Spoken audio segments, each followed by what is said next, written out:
I got so much motherfucking design on right now. Break it down, bring it back, make it clap. I got 3 old thoughts, new block, wear that thing. Bitches on my line, and you know. Assalamualaikum warahmatullahi wabarakatuh. Perkenalkan, nama saya Sulis Dewi Astuti, NIM 226120110774. Saya akan membahas tradisi di masyarakat, yaitu tahlilan. Masyarakat Indonesia, terutama di Jawa, tentu tidak asing lagi dengan istilah tahlilan. Acara tahlilan yang berkembang di masyarakat pada umumnya dilaksanakan untuk mendoakan orang yang telah meninggal. Tahlilan sendiri merupakan suatu ritual adat yang telah hidup dari zaman dahulu hingga kini. Keberadaannya sangat erat dengan nilai-nilai Islam. Akan tetapi, terhadap beberapa masyarakat yang telah meninggalkan budaya tahlilan karena menganggap hal tersebut tidak sesuai dengan teologis maupun budaya yang dipegangnya. Tahlil berasal dari kata tahlil, kemudian mendapatkan akhiran. Tahlil merupakan isim masdar dari kata halala yuhalilu, tahlil yang berarti pengucapan kata la ilaha illallah.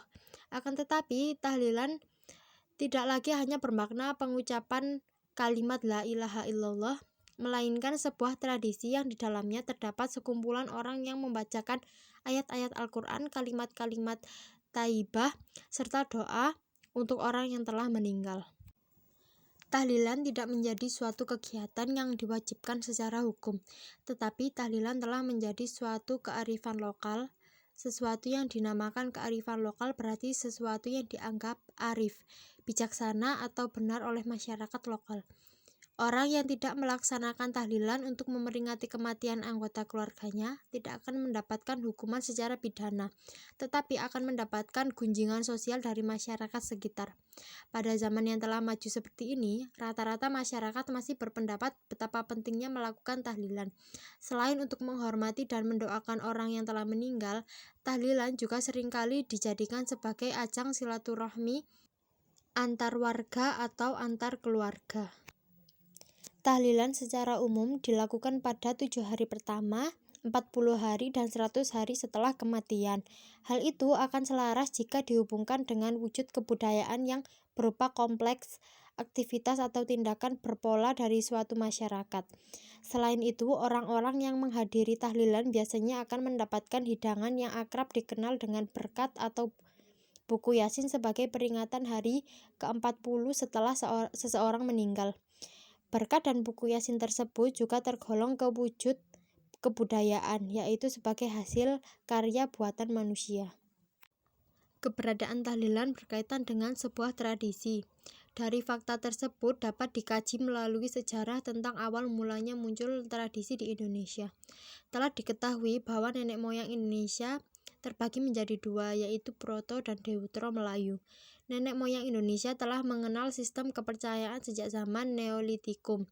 Akan tetapi, bukti-bukti bahwa nenek moyang telah mengenal sistem kepercayaan, khususnya animisme, banyak ditemukan di zaman Megalitikum, seperti menhir, dolmen, sarkofagus, dan lain-lain. Jika pada zaman Megalitikum sesajen diletakkan di dolmen, maka pada tahlilan sebagian besar orang-orang yang hadir biasanya diberikan jinjingan atau berkat. Dari hal tersebut dapat diketahui bahwa tradisi nenek moyang masih tetap dipakai. Tetapi pada zaman sekarang, pelaksanaannya telah diubah agar berterima oleh masyarakat. Hidangan yang pada zaman dahulu dijadikan untuk sajian para leluhur, kini mengalami perubahan konsep menjadi sebuah hidangan yang ditujukan sebagai rasa terima kasih terhadap orang-orang yang telah hadir pada acara tahlilan. Pada zaman dahulu, masyarakat baru mengenal sistem ritual atau upacara keagamaan ketika Hindu dan Buddha masuk ke Nusantara.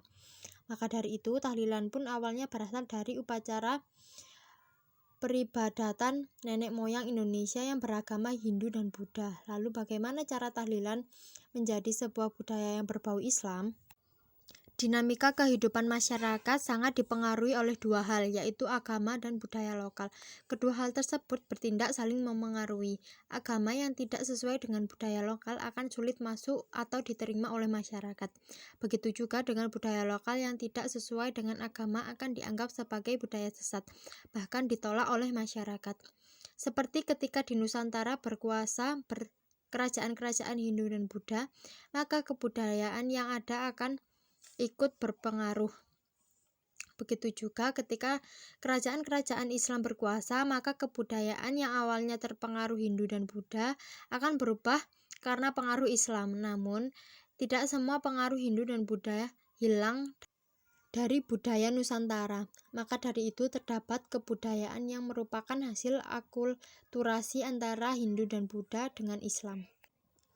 Tahlilan yang awalnya merupakan budaya hasil dari pengaruh Hindu dan Buddha berubah ketika pengaruh Islam masuk. Wali Songo memutuskan untuk menjadikan tahlilan sebagai media dakwah dan mengajak manusia melakukan takziah untuk mendoakan orang yang meninggal serta yang ditinggalkan. Maka dari itu, hingga sekarang tahlilan erat kaitannya dengan Islam.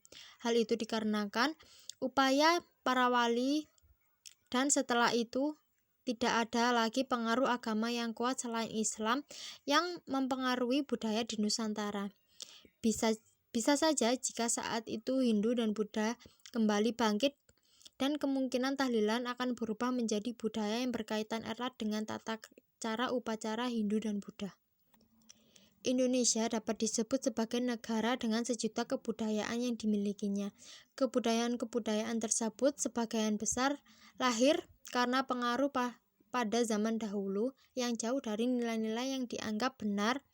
Pada saat ini, Indonesia sangat didominasi masyarakat yang beragama Islam, sehingga banyak kebudayaan yang sedikit dirubah agar diterima oleh masyarakat.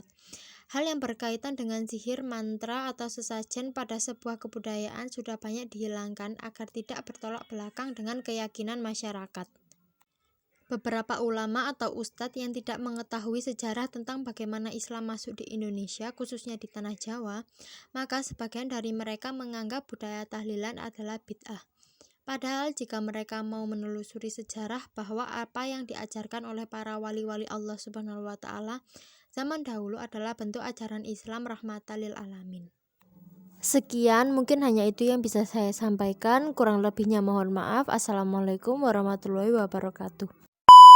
La ilaha illallah, la ilaha illallah, la ilaha illallah.